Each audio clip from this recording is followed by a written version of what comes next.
और पिछले क्लास का अगर आपको फार्मूला याद हो तो आपको मैं बताया था पावर का जो फार्मूला होता है वो अपना वी आई होता है, ठीक है। ड्राइव भी करके बताया था कि power equal to V I, voltage into current, और वी आई को हम लोग इसको आई स्क्वायर आर भी लिख सकते हैं, या चाहे तो हम लोग लिख सकते हैं वी स्क्वायर अपॉन आर, ठीक है ना।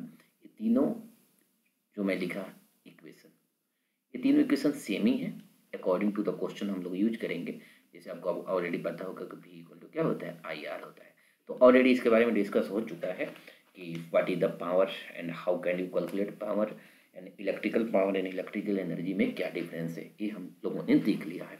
आज अपना जो टॉपिक है ये टॉपिक है पावर रेटिंग। देखो पावर रेटिंग का क्या मतलब है, जब हम लोग मार्केट से बल्ब लेते हैं, ठीक है ना, मार्केट से मान लीजिए कोई बल्ब आप खरीद के लाते हो तो उसका ऑलरेडी कुछ पावर रेटिंग मेंशन होता है, ठीक है ना। आपने मान लीजिए मार्केट से कोई बल्ब लाया, इस बल्ब पे कुछ रेटिंग लिखा होता है कि आपका वोल्टेज जो मैक्सिमम है, ये बल्ब जो है 220 वोल्ट मैक्सिमम ले सकता है, पावर जो है ये 40 वाट ले सकता है। इस तरह इसे हम लोग बोलते हैं रेटिंग। क्या बोलते हैं, पावर रेटिंग। यानी इसका मतलब है कि बल्ब जो है ये जो 40 वाट पावर कंज्यूम पर सेकेंड कर सकता है, ठीक है। तो पावर रेटिंग का मतलब यहाँ पे ये होता है कि इलेक्ट्रिकल एनर्जी कंज्यूम पर सेकेंड, यानी पावर रेटिंग का मतलब अपना यहाँ है इलेक्ट्रिकल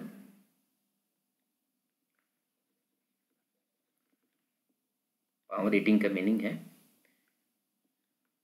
इलेक्ट्रिकल एनर्जी कंजम्पशंस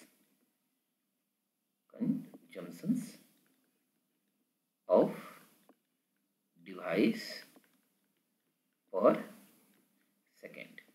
मोटे तौर पर आप याद रखेंगे, इजी। पावर रेटिंग का मतलब है electrical energy consumption of device पर सेकेंड। इसे हम लोग यानी इसका मतलब है जो बल्ब पे जो लिखा हुआ है 40 वाट या पर सेकेंड, इसकी जो पावर रेटिंग है ये 40 वाट पर सेकेंड पावर को कंज्यूम करेगा, ठीक है। तो ये हुआ पावर रेटिंग। तो पावर रेटिंग का बहुत नॉर्मल सी मीनिंग है कि इलेक्ट्रिकल कंजम्पशन या electrical energy consumption of device पर सेकेंड कितनी हो रही है, इसको हम लोग बोलेंगे पावर रेटिंग, ठीक है। चलिए अब हम लोग समझते हैं कि पावर जो रेटिंग है, पावर को हम लोग सीरीज पैरेलल दोनों में समझने की कोशिश करेंगे, ठीक है स्टूडेंट। पावर को अब हम लोग समझते हैं कि कोई भी डिवाइस, बहुत सारी डिवाइस अगर सीरीज पैरेलल में लगे तो पावर पे क्या इफेक्ट होगा, कौन सा बल्ब पहले फ्यूज होगा, कौन सा बाद होगा, इसके बारे में हम लोग समझते हैं। तो सबसे पहले आज हम लोग देखेंगे इस वीडियो में सीरीज वाली केस देखेंगे। आपको ये समझ में आ गया कि पावर रेटिंग क्या है। पावर रेटिंग का नॉर्मल सी मीनिंग है कि energy, electrical energy consumption so device का कितना है, ठीक है। तो चलिए अब हम लोग समझते हैं कि सीरीज में पावर रेटिंग का क्या मीनिंग है, ठीक है। एक छोटा सा डायग्राम बनाया जाए।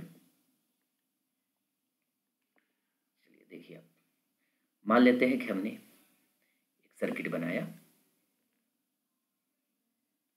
सर्किट में हमने एक बल्ब यहाँ लगाया, एक बल्ब हमने यहाँ लगा दिया और एक बल्ब यहाँ लगा दिया। 3 बल्ब है, मान लीजिए एक बल्ब है, ठीक है।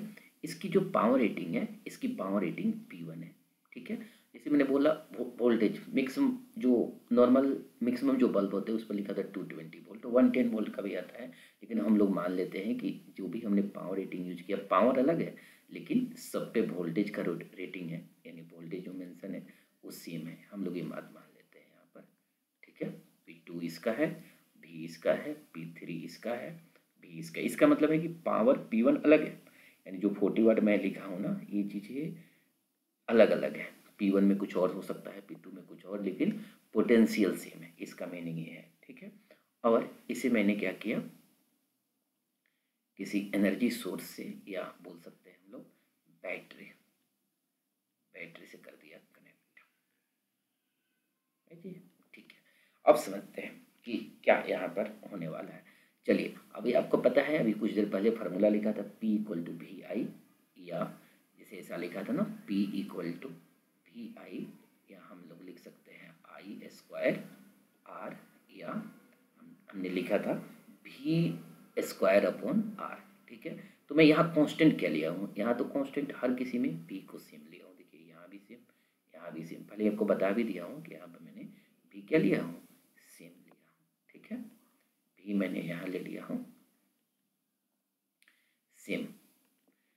तो चलिए अब भी सेम लिया है, एक काम करते हैं हम लोग कि P और V वाला जो रेशियो है, क्योंकि अपने को यहाँ पर निकालना है रेसिस्टेंस, क्योंकि पावर P1 में कितना रेसिस्टेंस है, P2 का कितना है, P3 का कितना है, ठीक है। तो हम लोग यहाँ इस फार्मूला के हेल्प से लिख सकते हैं ना, R equal to V square upon P, लिख सकते हैं ना, सेम फार्मूला। इस फार्मूला को मैं कैसे सिर्फ मैनिपुलेट किया, फार्मूला को सिर्फ मैनिपुलेट किया। P equal to V square R लिखा हुआ था ना, मैं यहाँ लिख दिया R equal to V square upon P। तो चलिए अब यहाँ पर अपने को R1 निकालना है, यानी P1 बल्ब का रेसिस्टेंस कितना है, तो हम लोग देख सकते हैं ना V square upon P1, very easy.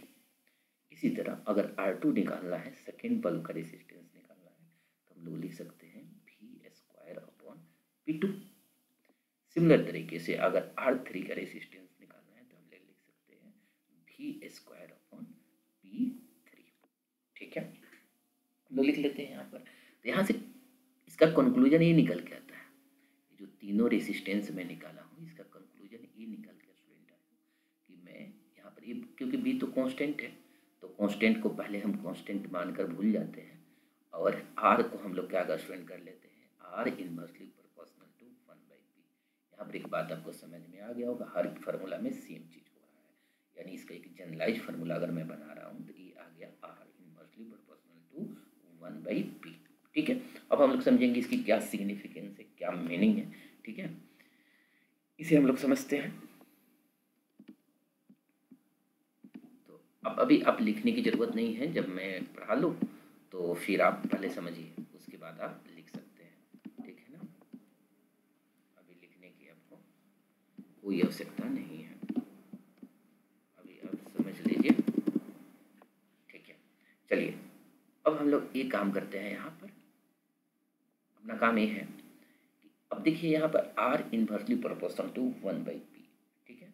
इसका मीनिंग ये हुआ कि P की वैल्यू अगर मिनिमम हो, अगर P बेहद ही मिनिमम हो, तो अगर P मिनिमम हो तो R की वैल्यू क्या होगी, R विल बी मैक्सिमम। अगर P की वैल्यू मिनिमम हो तो R की वैल्यू क्या होगी, मैक्सिमम होगी। अगर P की वैल्यू मैक्सिमम हो, अगर P की वैल्यू मैक्सिमम हो तो R की वैल्यू क्या होगी, R विल बी मिनिमम। अब इसका क्या मीनिंग है भैया, अब इसको हम लोग समझते हैं।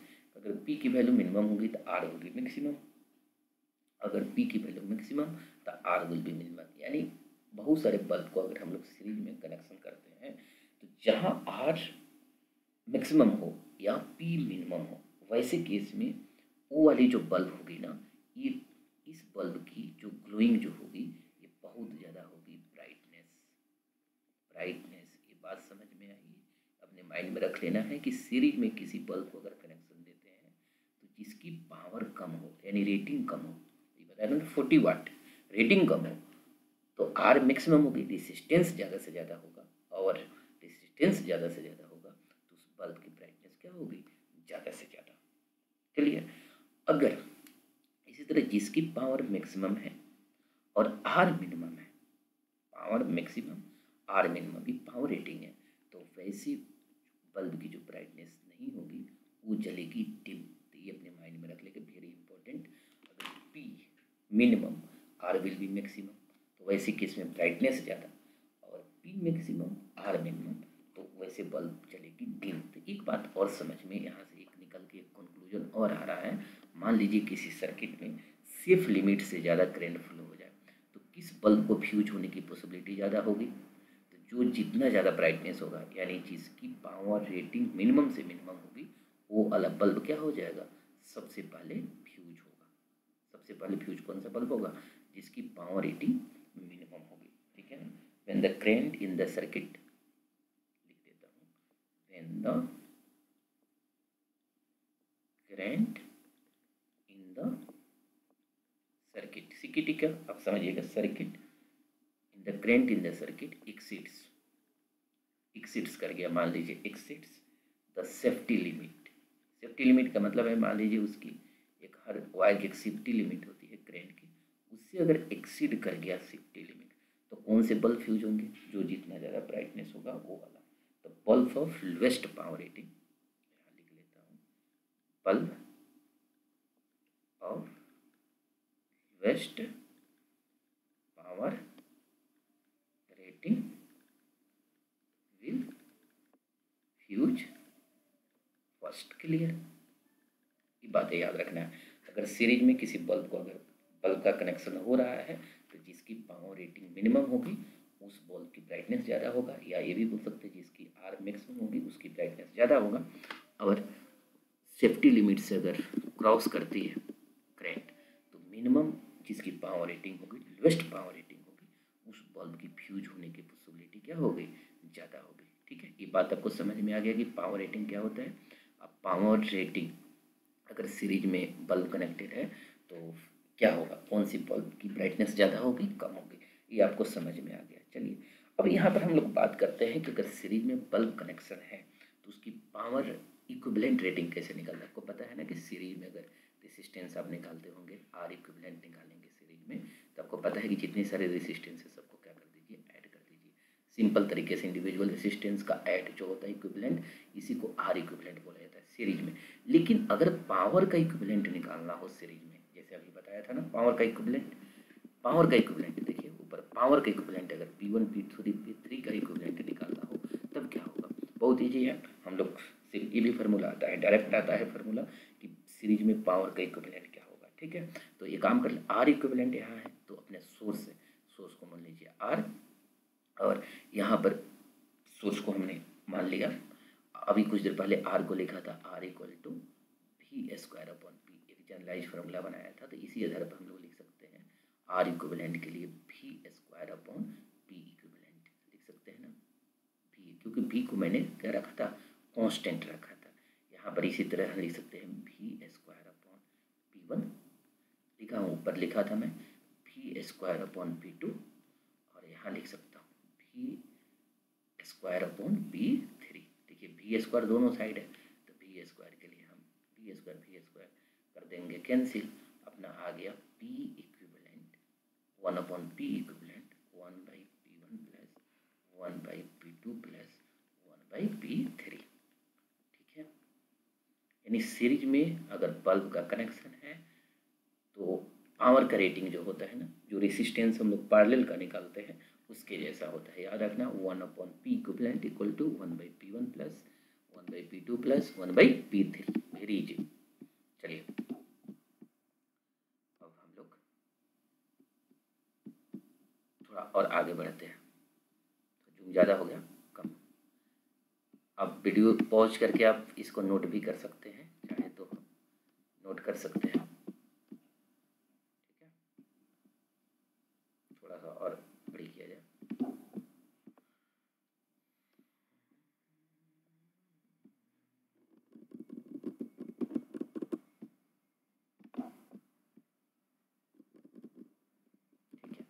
अब चलिए, अब एक तो आपको समझ में आ गया कि पावर रेटिंग का क्या मीनिंग है, पावर रेटिंग में बल्ब का हम कैलकुलेशन कैसे कर रहे हैं। अब नेक्स्ट चीज ये मान लेते हैं कि n बल्ब कनेक्टेड है, ठीक है, और सबकी पावर सेम है। कुछ देर के मान लीजिए let n bulbs are connected, series में n bulbs connected, n bulbs यानी अभी तो मैंने 3 लिया था, हो सकता है 4 5 6 10 कितना भी हो, इन बल्ब कनेक्टेड हो और सबकी पावर सेम हो। अभी हमने P1 P2 P3 अलग लिखा था, सबकी P मान लेते हैं सेम है, सबकी P सेम है। अभी कुछ देर पहले लिखा था ना P1 P2 P3, यहाँ पे देखिए P1 P2 P3, लेकिन अब मैंने मान लिया P1 P2 सब सेम है। अब कुछ देर के लिए जितना n दिया हुआ है P2 P3 सब मैंने मान लिया सेम है। इस केस में आपसे पूछा जाए कि P इक्विवेलेंट कितना होगा, क्या पूछा जाए, P इफेक्टिव या P इक्विवेलेंट, P इफेक्टिव या P इक्विवेलेंट यानी सबका। तो ऐसे केस में कुछ नहीं करना है, आपको याद रखना है P बाई N, बहुत ईजी है। अगर 1 by P 1 by P 1 by P तो देख लीजिए आ जाएगा ना 3 बाई P, और उसको रिवर्स करिएगा तो आ जाएगा P equivalent P by N। फिर ईजी, ठीक है। तो आपको ये बात समझ में आ गया कि ब्राइटनेस के लिए क्या है, सीरीज में ब्राइटनेस के लिए P होना चाहिए मिनिमम, R क्या हो जाएगा वैसे केस में मैक्सिमम ब्राइटनेस दिखाएगा। अगर P हो जाए मैक्सिमम, पावर पावर रेटिंग ज़्यादा लिया हो तो वैसे केस में आर हो जाएगा मिनिमम और ई चीज हो जाएगा डिम। याद रहेगा? ठीक है, चलिए अब नेक्स्ट हम वीडियो में हम लोग इससे रिलेटेड क्वेश्चन देखेंगे कि पावर रेटिंग सीरीज में अगर बहुत सारे बल्ब हम लोग अप्लाई करते हैं तो फिर कैसे क्वेश्चन सॉल्व करेंगे, इस टाइप के कैसे क्वेश्चन आता है। तो थ्योरी बहुत इंपॉर्टेंट है, फिर जब हम लोग